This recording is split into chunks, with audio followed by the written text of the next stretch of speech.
I have a couple books that I will share for you guys today. Okay, maybe it's just one, actually. I think I just have one. Okay, this book, anybody ever read anything by N.T. Wright? N.T. Wright. I have. I'll raise my hand. So N.T. Wright is actually a British author, but he writes some amazing books about the scriptures.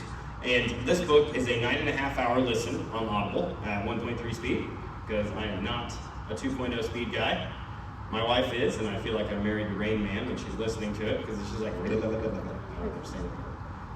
So this book is called How God Became King. How God Became King. And that last song that we sang there, or the way I didn't pick any of those out, those were already loaded on the playlist, and we're going to talk about God becoming king today. And that last song was just about that. So where we're going to be at today is, if you have your Bibles, we're going to be in Mark 15, 1 through somewhere 30, I think. So we're right around in there. And we're going to talk about the crucifixion. All right? But this is going to be a little different rendering of the crucifixion, because we are going to read the crucifixion on the surface level, but then we're going to take it and we're going to do this, right? We're going to flip it over and we're going to read it the other way. Not backwards, but we're going to read it upside down. And you're going to be like, oh my gosh.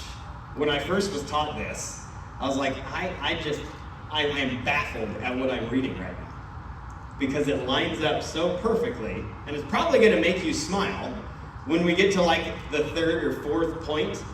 And I wish I would have put pictures of bullets up here, but when we get to like the third or fourth point, you're going to smile, and you're going to be like, no way, because I know where it's going after this. All right, so I'm not going to waste any time. We're just going to jump right into it. Let's start. Okay, hold on. Let's not start with scripture yet.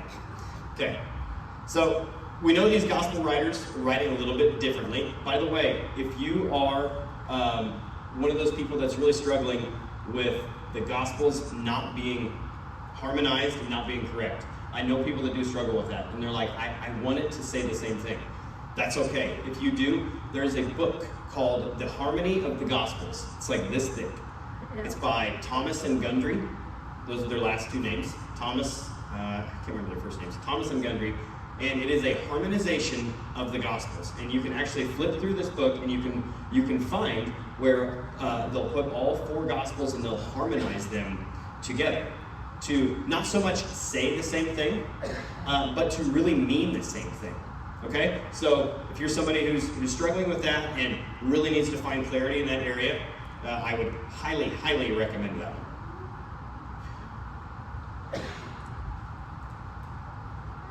So, today, we're going to talk about the crucifixion of Jesus.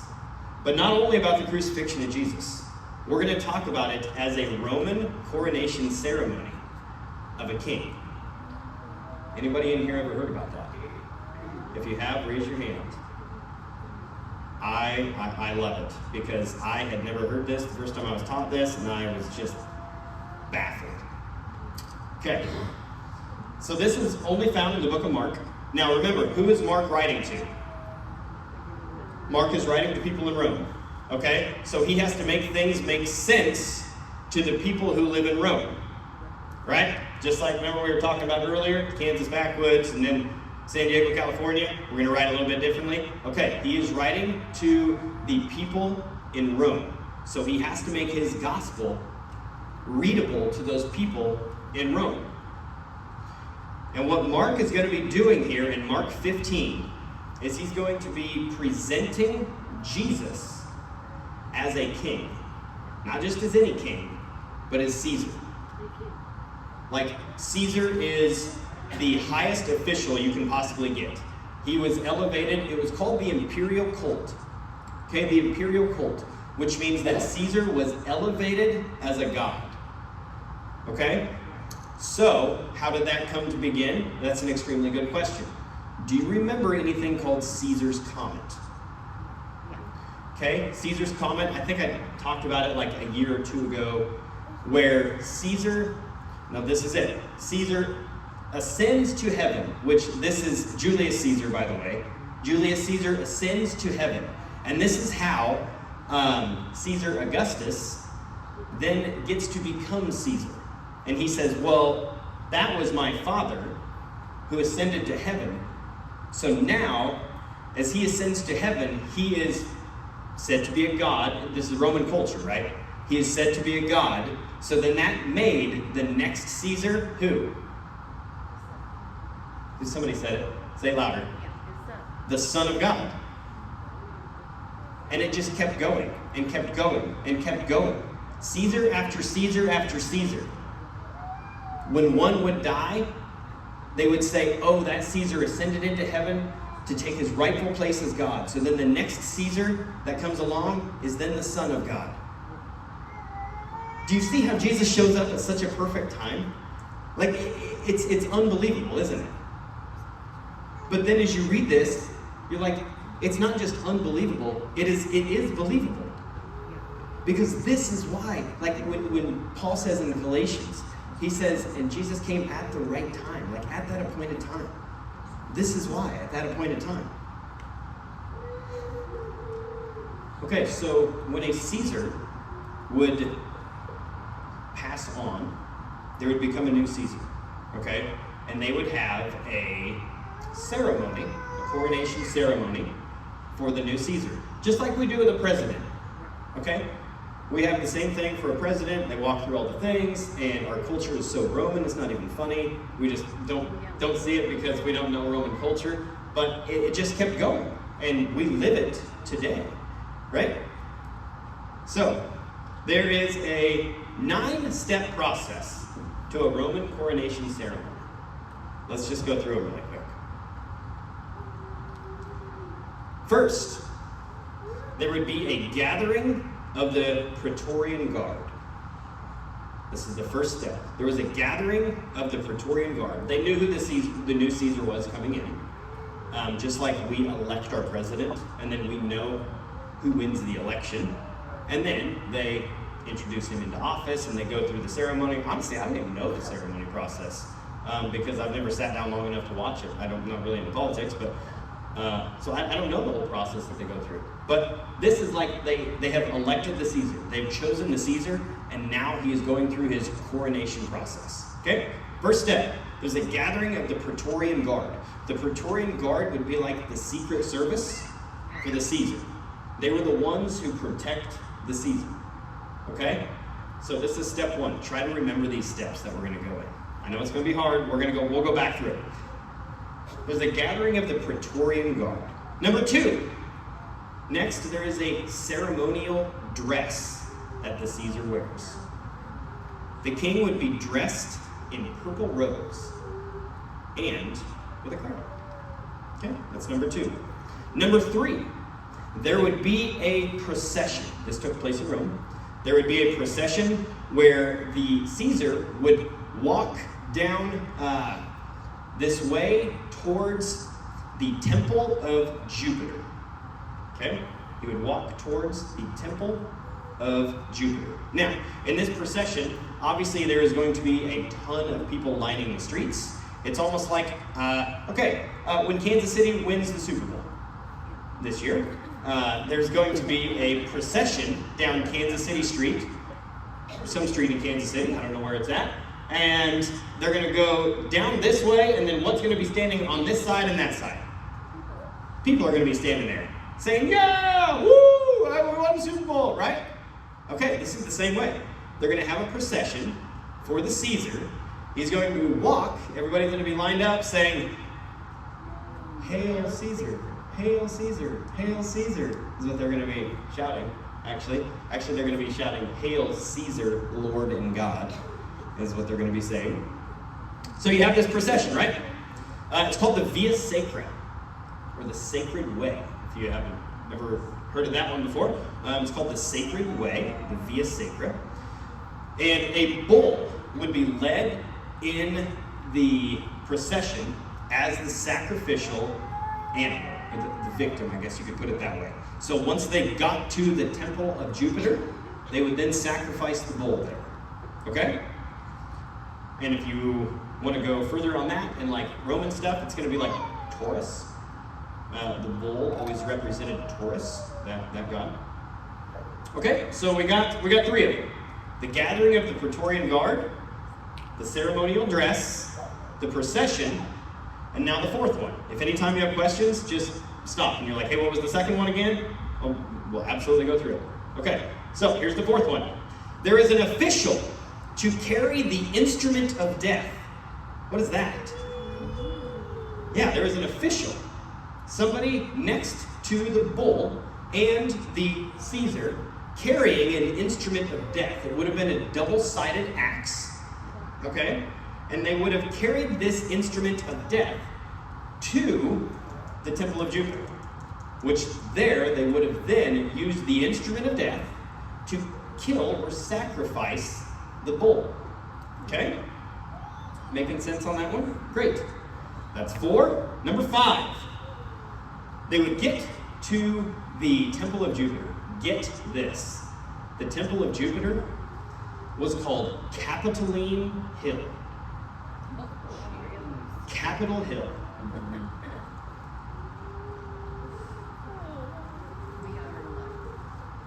Just let that one sink in for a second. It was called Capitoline Hill. We'll go further on it in just a minute. The next one. The Caesar would then be offered wine mixed with myrrh. It's a very expensive wine. He would be offered wine mixed with myrrh. He would take the wine and he would dump it out. Like, this is like dumping out extremely expensive wine after somebody gives it to you and they're like, what have you done? Why would you do that? And why did he do that? He did that because he said, I am your Caesar. This expensive wine doesn't even touch who I am, and doesn't even touch what I am going to do for Rome. At the presidential election, what do? This is what I can do for you. This is what we're going to do. This, if you elect me, this is what's going to happen. So elect me, because with me, these things are going to happen. They're always great, aren't they? They're always great. Do they always happen? No. No, they don't always happen, right? Do you think it always happened with Caesar? I can tell you no, because of how the Roman Empire ended. From where it began with Julius Caesar to how it ended, I can tell you that whatever they said there wasn't happening, okay? Rome kept getting worse and worse and worse, actually, if you look at the Roman history. Okay, that one was, he would be offered wine with myrrh. The next one, this is number 7. The Caesar then would be elevated between 2 other officials, one on his left, one on his right. He would be in the middle. 2 prominent officials would be at his left and at his right. Number 8, the crowd would all, as he walked to Capitoline Hill, or the Temple of Jupiter, the crowd would then all follow him, and there would be a massive, massive crowd there, right? And number 8 is this. After they did that, the crowd would then hail the king. Hail Caesar, Lord and God, because he was elevated as the Son of God from past Caesars. We just talked about. Number 9. After this happened, there would then be an omen, or a sign of favor from the gods. And what is that? White doves would be set free, saying that he is Lord of all. He is Lord of all the inhabited land. 9 steps. 9-step process. That is the Roman procession of a Caesar. Any questions before we go on? Got all that? Okay. We're going to go through it again. But this time, we're not going to talk about Caesar. and watch what happens. All right, I'm ready for Mark 15:1 when you get there. So Mark 15:1 is going to start this crucifixion process of Jesus. And we're going to go from 15:1 up until 15:39. Yep, 39. We're going to go through. And now we're going to do this, and we're going to read this part of Mark through, and we're also going to incorporate these 9 steps. And you can just stop me and tell me where they plug in at, because I want you to see this. And if you haven't seen it before, as I went through those 9 steps, if you've read this, you're probably like, I already see it. I already can plug in like 7 of these steps. So Mark 15:1. Very early in the morning, the chief priests with the elders, the teachers of the law, and the whole Sanhedrin. Okay, that's a lot of people. The chief priests, which has been like a family of like 7 families. Okay, there have been a bunch of people in that. Yeah, we won't talk about the chief priests. That's a whole different story. The chief priests, the elders, the teachers of the law, and the whole Sanhedrin. Now there's like 80 people in the Sanhedrin. They made their plans. So they bound Jesus, led him away, and handed him over to Pilate. Go ahead. And this is what Pilate asked him. "Are you the king of the Jews?" asked Pilate. And I love this response. It's so good. Because have you ever noticed when God shows up in your life, or the Holy Spirit speaks to you in your life, he doesn't always tell you exactly. Like, he might take you to a place, and then you're like, now what? What do you mean? Like, well, I'm here. Now what? We ask the question because we want God to show us everything to the T, the person to talk to, the thing to say to that person, and what they're going to say back to us. We want to have all of that. But you see, if you study the Gospels, you'll go through and you'll notice that Jesus leaves a lot of cliffhangers.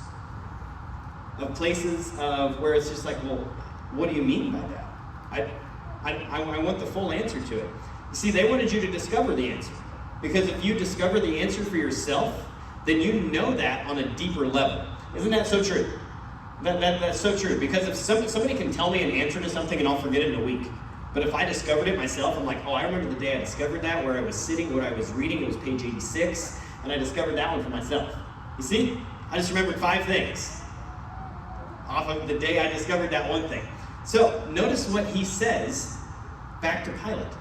He says, "Are you the king of the Jews?" And he says, "You have said so," Jesus replied. Like, Jesus is leaving it up to Pilate. Like, I don't know. Am I? Do you think I am? Or do you think I'm not? Go on to the next one. The chief priests accused him of many things. So again, Pilate asked him, "Aren't you going to answer?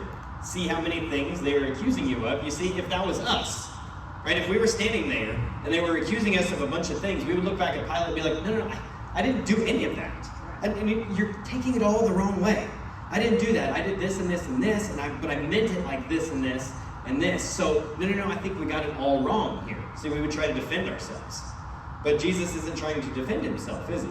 He's just saying, you figure it out. What do you think? And you know, if you go back and read through the Gospels, you'll notice when he gives parables, he'll be like, I don't know, it's for you to decide. And then sometimes his disciples will ask him, can you explain that to me? And Jesus will go, okay, yeah. So it was like this and this and this and this and this. And then it's like, well, that didn't explain it at all.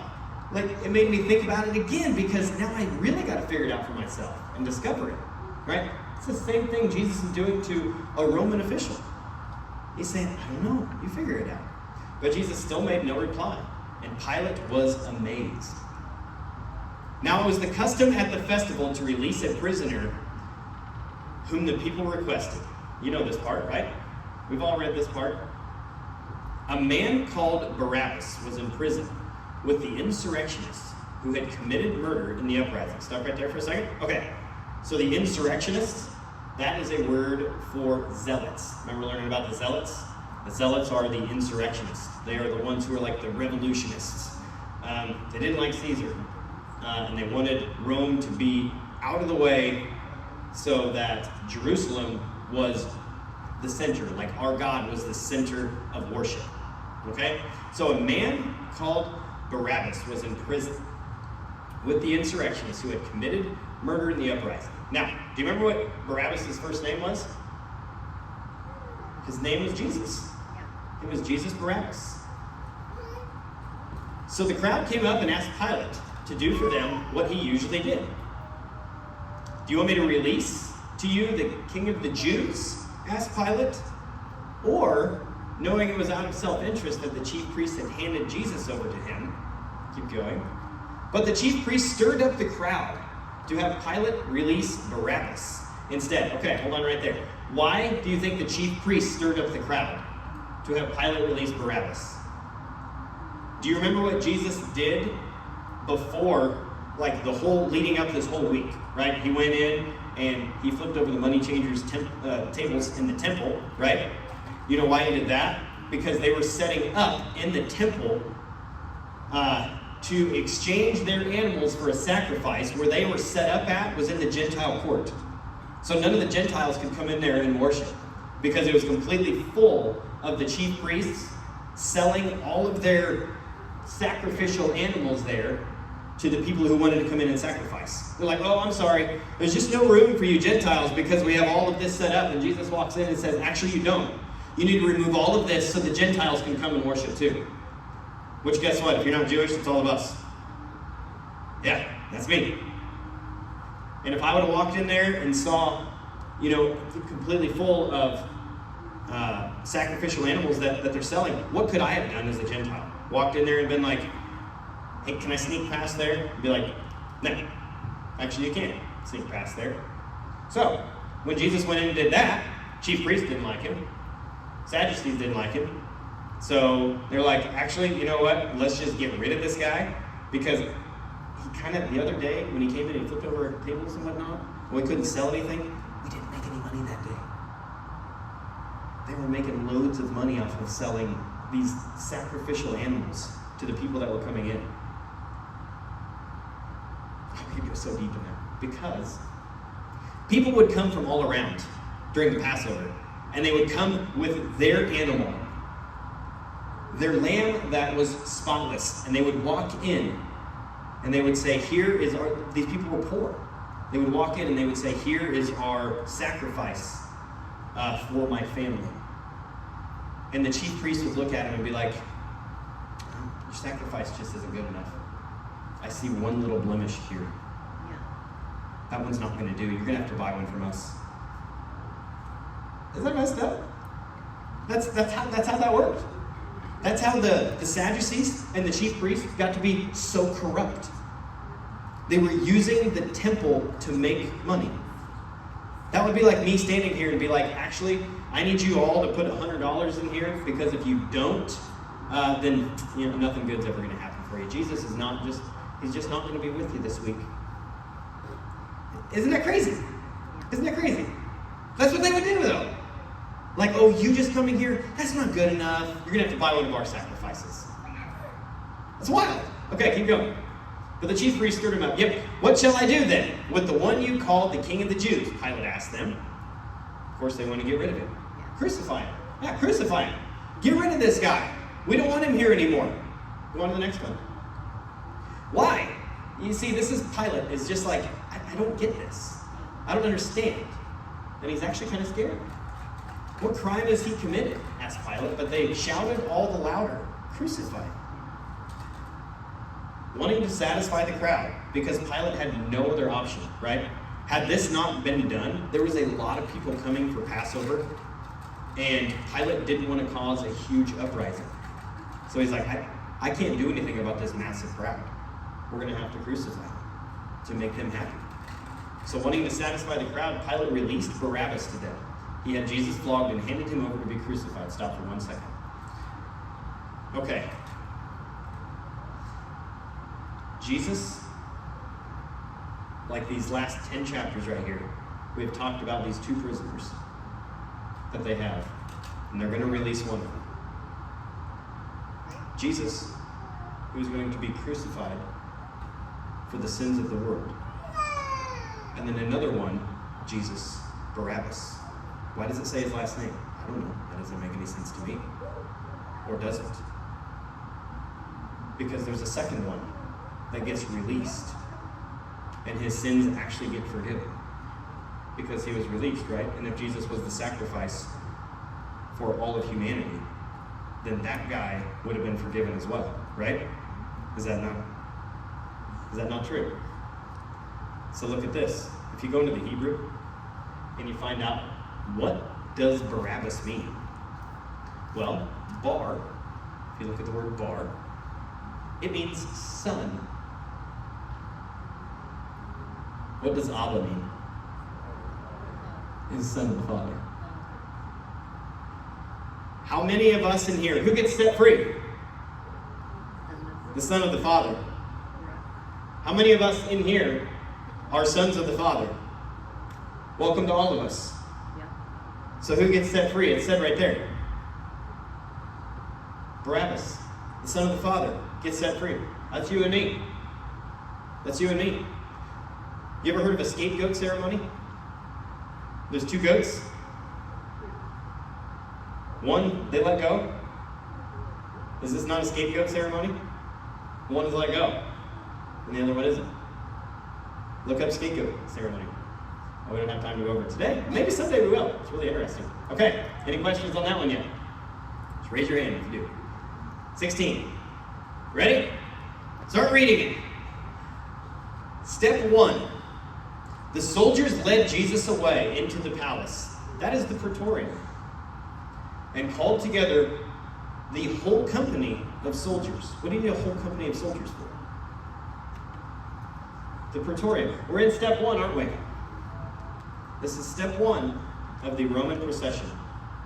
The Praetorian Guard. Go to the next one. Anybody know what step 2 is? The ceremonial dress. They put a purple robe on him, then twisted together a crown of thorns and set it on him. You see how we're reading it now? We're reading it like this, but now we're reading it like this. See that? It was a crown that they would put on the emperor's head. It's a crown of thorns that they put on Jesus' head. You ever heard of Jesus' kingdom being presented as the upside down kingdom? This is what we're doing. We're reading it upside down. Watch it. Keep going. 18. And they began to call out to him, "Hail, King of the Jews." Next. And again, they struck him on the head with a staff and spit on him. Falling on their knees, they paid homage to him. It's the same thing. See, Caesar, they would have been paying homage to Caesar, right? But now, what are they doing? They would have actually been paying homage to Caesar. Like, hail Caesar, hail Caesar, hail Caesar. But now, it's the opposite. They're mocking it. Hail the king. Hail the king. See, it's a mocking. At first it wasn't, but now it is. Keep going. And when they had mocked him, they took off the purple robe and put his own clothes on him. Then, what did they do? Now the procession starts. Then they led him out to crucify him. They led him out. So, like this procession, remember the procession that we talked about of Caesar? It would have been people lined up saying, "Yep, Caesar, Caesar, Caesar, Caesar, hail Caesar, hail Caesar." We're all following you here. Caesar, Caesar, Caesar, right? Watch this. The procession of this was like an embarrassing mocking procession of where they would, the one being crucified would walk to this place called Golgotha, right? That your Bible's going to talk about. They would walk this. It's called the Via Dolorosa.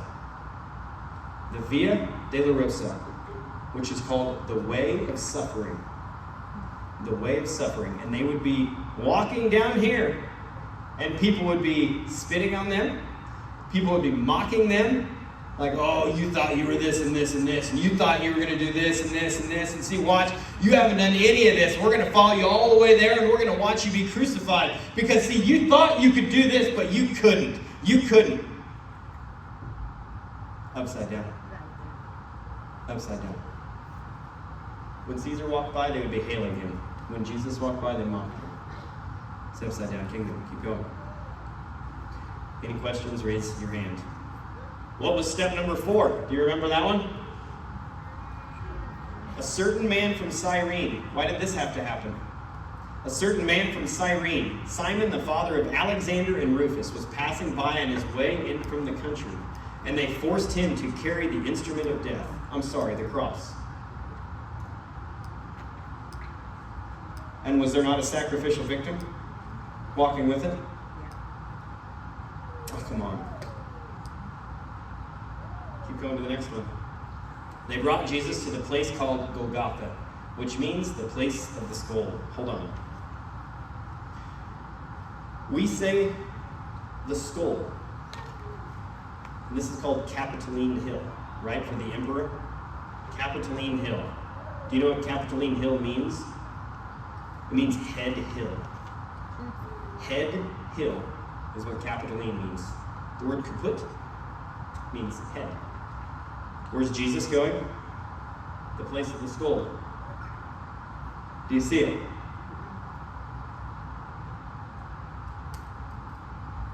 Next, they offered him, what? They offered him wine mixed with myrrh. But he did not take it. Go to the next one. And they crucified him. Dividing up his clothes, they cast lots to see what each would get. And you were crucified naked, by the way. It was embarrassing. Go to the next one. It was 9 a.m. when they crucified him. See if you've read your other Gospels now. That's going to plug in too. Because what happened at 9 a.m? Not yet. Happened at noon. At 9 a.m. was the first sacrifice of the lamb. And then the last sacrifice of the lamb was at 3 o'clock, which is when Jesus died. Right? Go to the next one. The written notice of the charge against him read, the King of the Jews. Go ahead. They crucified 2 rebels with him, one on his right and one on his left. You remember number 7? The emperor would come, and there would be 2 officials on his left and 2 officials, one official on his left, 1 official on his right. Okay? This is the same thing. There was 2 rebels crucified on his left and on his right. It's the upside down portion there. Go ahead. Those who passed by hurled insults at him, shaking their heads and saying, so, you who are going to destroy the temple and build it in 3 days. When Caesar was there, they would be saying, Hail Caesar! What are you going to do in 3 days? Come on, what's going to happen in 3 days? You've said all of this stuff, and it's going to happen. Now they're insulting and saying, so, you are going to destroy the temple and build it in 3 days. Like a mocking way. Everything is upside down that you're reading here. And you, okay, keep going. Come down from the cross and save yourself. In the same way, the chief priests and the teachers of the law mocked him among themselves. He saved others, they said, but he can't save himself. We'll go all the way down to 39. Let's just read through it. And, we missed number 8, by the way, where the crowd hails the king. They put a plaque above him that said, King of the Jews, right? Hail, King of the Jews. See, in God's kingdom, the one who submits themselves to God's will is hailed as the king. Keep going. Let's read all the way down to 39. Let this Messiah, the King of Israel, come down now from the cross, that we may see and believe. Those crucified with him also heaped insults on him. At noon, darkness came over the whole land until 3 in the afternoon. And at 3 in the afternoon, Jesus cried out in a loud voice, my God, why have you forsaken me? Now, this doesn't mean that God left Jesus. This is referring to a psalm, okay? Jesus said this so the people around him would go back, they would know that, remember they would have their Old Testament memorized. And when he said, my God, why have you forsaken me? They're like, oh, I know what that means. That's in a psalm. You can find the psalm for yourself. Search for it, you'll find it. You'll also notice in the psalm, it's the first words of the psalm. It says, my God, why have you forsaken me? And do you know what the last words of that psalm is? It's 3 words. It is finished. It is finished. So when Jesus says this on the cross, he wants them, the people who understand that, to go read the psalm. So go read the psalm, and you'll be like, wow, yeah, that Jesus definitely wanted me to read that. Okay, go to the next one. When some of those standing near heard this, they said, listen, he's calling Elijah. Someone ran, filled a sponge with wine vinegar, put it on a staff, and offered it to Jesus to drink. Now leave him alone. Let's see if Elijah comes to take him down, he said. With a loud cry, Jesus breathed his last. The curtain of the temple was torn in 2 from top to bottom. And this is pretty much how this part ends. And when the centurion who stood there in front of Jesus, who has killed many, many, many people, I'm sure, says this. He saw how he died, and he said, surely this man was the Son of God. For that centurion to say that, do you know what he just said? It's way huger of an impact. He said that with his life. They probably killed him. Because if that centurion said, this man surely was the Son of God, then he is saying that Caesar is not. And Caesar is his Lord. Caesar is the one over him.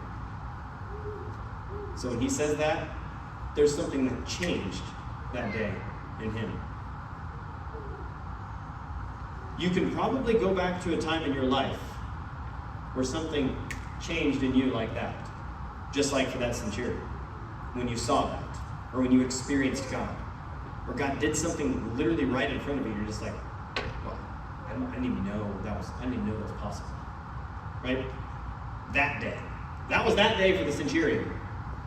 And then he was probably killed. Because he accepted Jesus as his Lord and Savior right there when he said, you are the Son of God.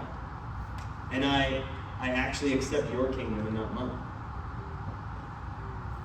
Do you think he enjoyed his job standing there crucifying people every day? I mean, like, just try to think back to that. Like, if that was you there, and you crucified 300 people, 500 people, I have no idea. A lot. You imagine being that centurion. Like, you ever done anything over and over and over and over again, so many times you just get checked out on it, and it's just like, it's just another one, it's just another one, it's just another one. His home life had to suck. I'm just being serious. Can you imagine that?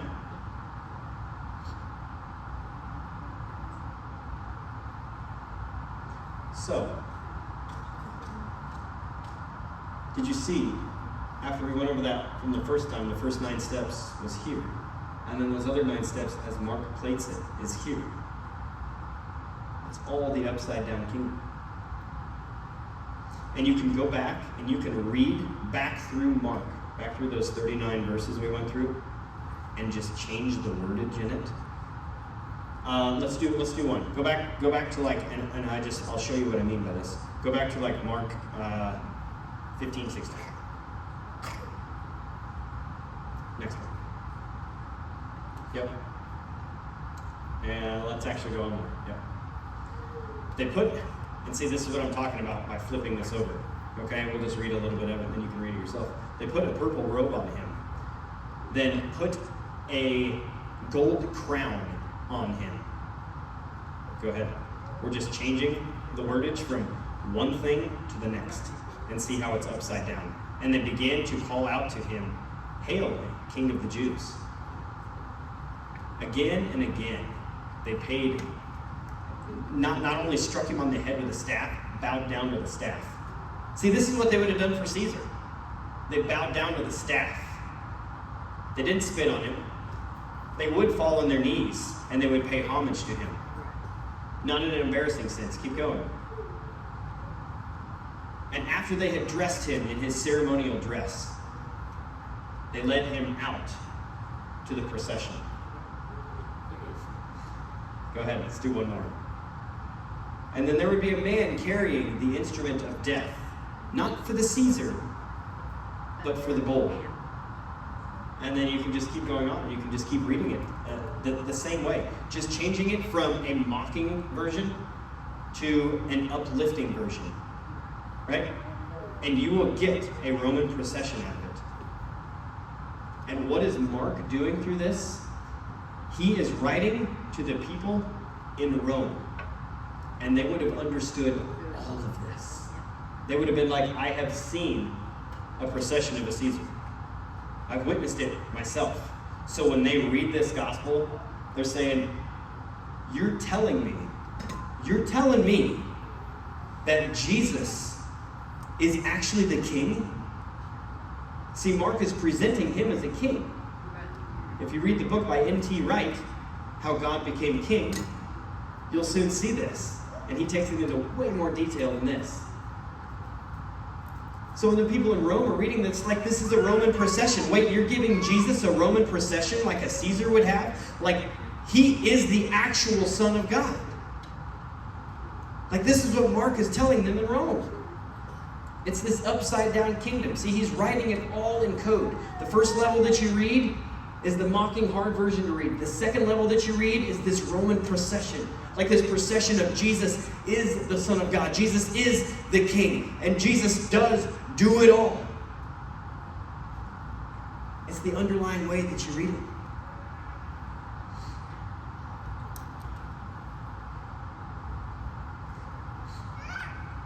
So who is the real king in your life? The world? The world or God's kingdom? You see, they had to make a decision back then. And we have always been we've never been persecuted, right? The people sitting in here, we haven't been persecuted for our faith. We might have said that you're an idiot for believing in that. Some people might have told you that. It's like, well, maybe I am, but I'm still going to do it anyway. Maybe you should too. But you see, we have always been living in America. We live in more of a Roman society. So we have always been on this side of the sword, holding the handle. We've never been on this side of the sword, them holding the handle against us. Do you see that? Do you see how it's different? Because the Jews then, if they say Caesar isn't Lord and Jesus is Lord, well, then we're just going to kill him. That's it. So how do you do this then? How do you do this? How many of us, if that was actually the case, how many of us, like if they came up to you and they said, if a Roman guard came up to you and said, "Hail Caesar or you die," how hard is it to be like, I'm actually not going to do that? What if you have your family with you? What if you're on the road going somewhere and a Roman guard stops and it's your wife and your husband and your 5 kids behind you and you got the donkey saddled up and you're headed to who knows where? You're headed to Nazareth. And all of a sudden a Roman guard walks by and they're like, "Hail Caesar." What do you do? What do you do? Because if you don't hail Caesar, they're going to kill you. And then they're probably going to ask your wife the same thing. They're going to say, "Hail Caesar." And then after that, it goes to your oldest son. And they're going to say, "Hail Caesar." They'd probably let the girls go, but not the mom. The young girls, probably, they would have let them go. But the sons, nope. Ain't no way. See, we've always been on this end of the sword. Never on this end of the sword. With it to your neck. So who is the real king in your life? And how hard would that be to say, Jesus is king? Jesus is king. Sometimes it's hard. Like, I know multiple times in my life where it has been hard. And I'm almost like embarrassed sometimes, which is horrible to say.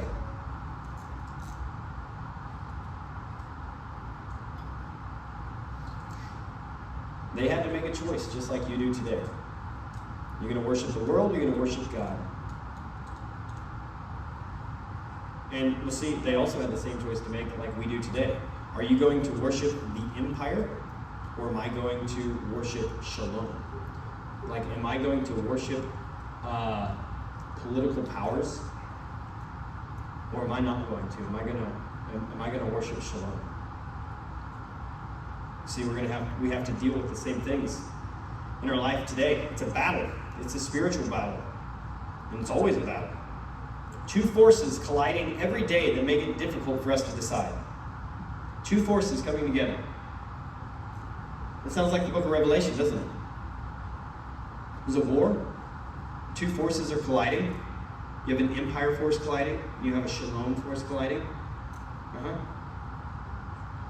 Maybe if you take the book of Revelation and you read it as it was written in AD 90 during the reign of Domitian, you'll find out really quickly how horrible persecution was. And they had this war, this spiritual war. Wait, who is the king? Jesus is king in my life, but Jesus isn't king over here. And you have this battle. Caesar is the king, or Jesus is the king. It's an ongoing battle, right? Next time you read the book of Revelation, read it like that. Not the 7 letters, not the 7 letters. After that. Now read about the battle. The battle between the dragon. The battle of the beast. Right? And read it. And who wins at the end of the day? Peace wins. Shalom wins. Jesus wins. The king that they write about here wins.